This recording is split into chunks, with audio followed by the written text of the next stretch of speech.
Jeunesse du Sénégal, jeunesse d'Afrique,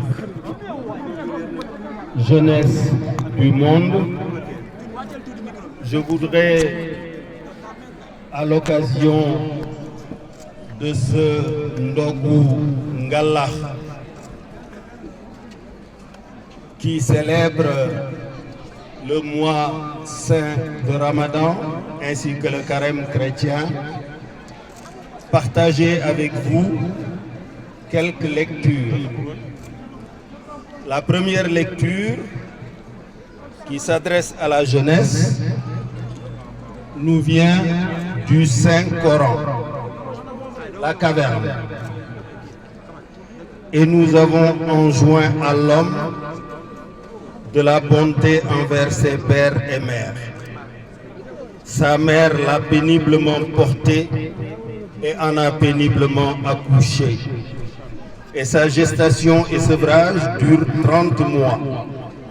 Puis quand il atteint ses pleines forces et atteint 40 ans, il dit: Ô Seigneur, inspire-moi pour que je rende grâce aux bienfaits dont tu m'as comblé, ainsi qu'à mes pères et mères, et pour que je fasse une bonne œuvre que tu agrées, et fais que ma postérité soit de moralité saine. Je me repens à toi et je suis du nombre des musulmans. Sadaqallahu al-Azim. La deuxième lecture nous vient des écrits d'un saint homme africain, noir de peau comme moi, Ahmadul Khadim, qui a fait le viatique de la jeunesse, Tazawwadu Shuban. Il dit au Bayt 582, la science et la pratique sont deux joyaux précieux qui engendrent le bonheur des deux mondes. Le plus noble de ces deux principes est la science, qui est une priorité, comme cela apparaît dans la sentence de l'éminent. La troisième lecture que je souhaite partager avec vous, c'est en fait une réflexion. Être au service des autres, comme nous nous apprêtons à le faire maintenant ensemble, est la station la plus élevée de la Seigneurie. Et c'est ce que Jésus a voulu enseigner en lavant les pieds de ses apôtres. Et le pape Jean-Paul II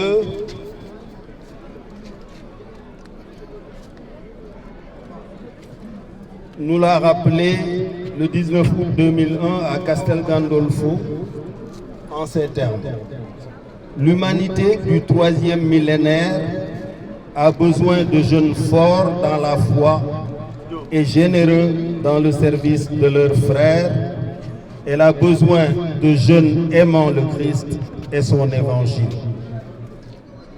Être au service du pays, être au service de notre continent, être au service de l'humanité, tel est le seul sens de mon combat politique et c'est à cela que j'invite la jeunesse de mon pays. Cela n'inclut pas de brûler, de casser, de détruire. Cela implique de rassembler des pierres, de construire, de labourer nos champs et d'être bienveillant envers nos pères et mères. Je voudrais terminer par l'hymne à la jeunesse en vous mettant ou en vous faisant entendre, puisque là, malheureusement, l'équipe n'a pas pu mettre en place des écrans géants. Tout était prévu à la piscine olympique, mais à la dernière minute, on nous a exhibé une note disant que c'est le préfet de Dakar qui interdisait l'événement. Là-bas, à la piscine olympique, nous nous sommes pliés et nous nous sommes mis ici devant chez nous et nous avons obtenu formellement l'autorisation d'occuper la rue pendant quelques minutes. Donc on ne restera pas longtemps non plus après. Nous serons jusqu'au bout respectueux de la loi et nous invitons nos autres collègues acteurs politiques à en faire autant. Voilà ce que Serigne Cheikh Ahmed Tidiane Sy Al Maktoum, mon oncle.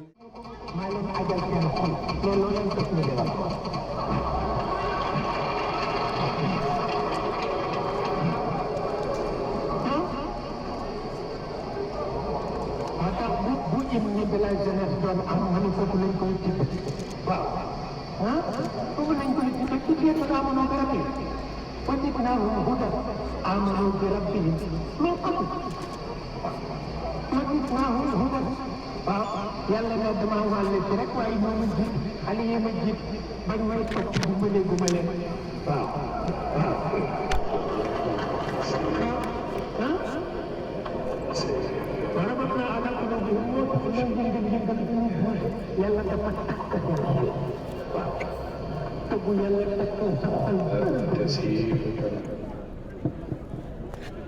Voilà, il dit en gros que lorsqu'un certain nombre de valeurs précèdent dans le cœur de la jeunesse les acquisitions occidentales par exemple, cela leur permet de savoir distinguer l'utile du futile. Cela leur permet de distinguer l'essentiel de l'accessoire. Cela leur permet de choisir le camp des bienfaits et d'éviter le camp des méfaits. Et ces jeunes-là, dont les cœurs sont préparés, dont les cœurs sont habités par des valeurs de construction, de partage, de service, d'obéissance en direction de la loi et des institutions, ces jeunes-là sont les jeunes que Dieu a prévus pour la construction des nations. Voilà une des. Merci beaucoup. Voilà. Maintenant, on peut serrer. ci wolof.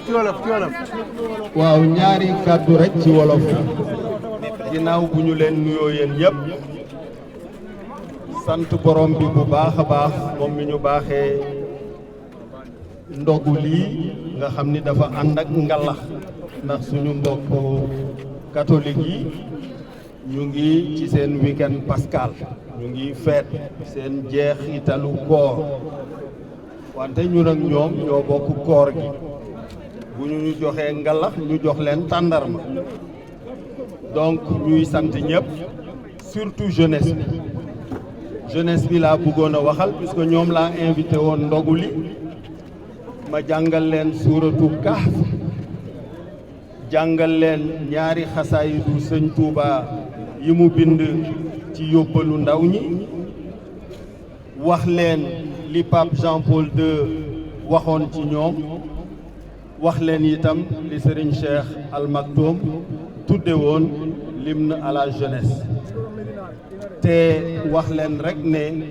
ndaw li ko war mooy tabax ndaw li ko war mooy yar ndaw li ko war mooy yërmande jëme ci ay waajuram bañ leen a gëdd bañ leen a sonal di leen toppatoo te teel leen a awu ci coono yu yor kër gi ndaw lu loolu war waruloo toj waruloo taal waruloo yàq surtout loo xam ni jotaguloo participer ca la ko fa def ndax amagoo liggéey yaa ngi wut walla yaa ngi jàng Sëriñ Tuuba bokk na ci li mu wax mooy fonk xam-xam ak jëf ju yàlla gërëm yàlla nag gërëmul ñu defar ba pare nga yàq gërëmul ñu defar ba pare nga taal gërëmul kilifa wax nga weddi walla nga jànni walla nga saaga yooyu yëpp ku miin xasaayid yi dana xam ni yàlla gërëmul lool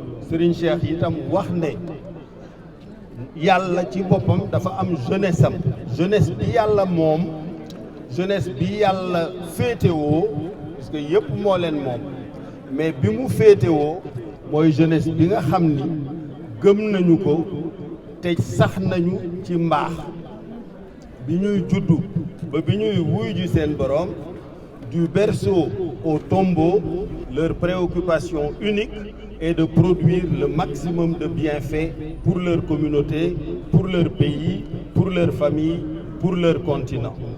moo tax mu ne jeunes yooyu nga xam ni yàlla jiital na ci ñoom yar jiital na ci ñoom xam-xam ak bëgg jëf ci suñu boroom gërëm jeunes yooyu la ñu war a teg ci kanam ndax ñooñu ñoo mën a tabax Sénégal loolu la wax ne bu hymne à la jeunesse doon am ci aaya booba lañ ko war a tibbe ma nga ca sóoratu Kahf allahumma salli ala sayyidina muhammadin wa ala ali sayyidina muhammadin kama sallayta ala sayyidina ibrahim wa ala ali sayyidina ibrahim wa barik ala sayyidina muhammad wa ala ali sayyidina muhammad كما باركت على سيدنا إبراهيم وعلى آل سيدنا إبراهيم في العالمين إنك حميد مجيد سبحان ربك رب العزة عما يصفون وسلام على المرسلين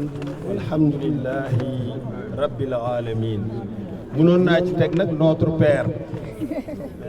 père ba ma koy jàng suñu kër sam papa daf ma daan wax subhanallah c'est notre père ji mais ci alxuraan yàlla mu ngi naan invoquez Allah comme vous invoquez vos pères et plus ardemment encore donc on est parfaitement en droit de faire un autre Père qui es aux cieux, que ton nom soit sanctifié, que ton règne vienne, que ta volonté soit faite sur la terre comme au ciel.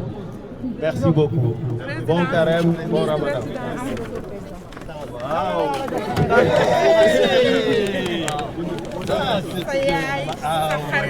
Masha'Allah. Ah oui, non, ça, il faut le tourner. Ça, c'est la première. Donnez-moi le micro. Ça, c'est la première vice-présidente de mon parti. C'est une nièce il a quitté pour m'accompagner pendant toute ma traversée du désert depuis 2004. Elle était aussi la leader pendant tout le sommet. Lui, c'est Maïti Gadiaga, l'ami personnel de Serigne Diop, qui a toujours choisi de m'accompagner. C'est le père de Badara Gadiaga là, qui me taquinait à la télévision quand on lui a demandé. Mais il a l'intelligence de son père, parce que quand on lui a demandé ce que Idi avait dit à Macky à Thiès, daf ne leen tagg na ko tàggu na ko